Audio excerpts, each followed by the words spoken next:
Reports out of Harlem are saying that legendary D-Boy as well as Rat ended up getting knocked down last night. Let's get into it, man. Make sure you hit that like, share, and subscribe. Now, a lot of people know Alpo, but a lot of people know Rico more than they know Alpo. Now, some of the older audience of hip hop content knows who Alpo really is, but a lot of you know the character that Cameron played in the Paid in Full movie. Well, that character was based off of the individual we're talking about right now, Alpo Martinez, who actually really did have some involvement in taking out his friend Rich Porter, as well as he went to DC, did a lot of things down there in the game, as well as he ended up telling on a lot of individuals from that area. Now, since getting released, he's been being spotted in New York in several different videos and pictures over the last couple of years. Now, a lot of people was wondering why he was allowed to walk around New York the way that he did. According to the streets, the code of not telling and remaining silent was broken, and people was wondering if he would at any point get violated for that. Now, all hip hop is reporting that Alpo Martinez or Alberto Alpo Martinez was hit up in a like somebody rode by and lit up the truck that he was in.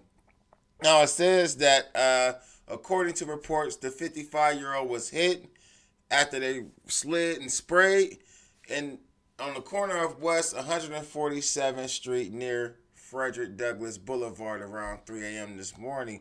Now it says that Alpo was taken to the hospital, but efforts to save him were unsuccessful. Then it just kind of goes into what I just talked about him being one of the biggest D-boys in New York and the Washington, D.C. area, along with his partners. We know Azito as well as Rich Porter.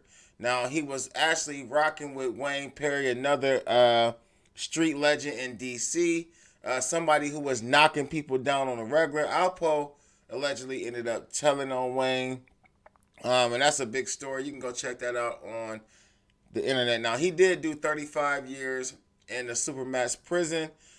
He was convicted of 14 counts of taking people up out of here. He received a reduced sentence after testifying against his former associates in the business. Now, he was released in 2015. Now, a lot of people feel like, including this article, feels like his situation and him getting knocked down was shocking because he was supposed to be in the U.S. or United States Federal Witness Protection Program. But as I said, he was popping up in Harlem all the time on motorcycles, in cars, convertibles, and things like that. And, you know, a lot of people wonder what happened, why nobody ever got him. Now, you see a lot of the tweets about it. Harlem knew. I don't think Alpo knew. LOL. Somebody else said they didn't took out Alpo. Wow. And Harlem shaking my head. If you know, you know.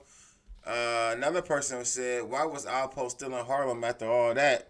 Man was even in Harlem at 3 a.m. Wow, rest in peace, though. And I think that, you know, I think that Alpo may have been just like playing Harlem Sweet, thinking what nothing gonna happen to him, or maybe he just didn't care. I'm not for sure, man.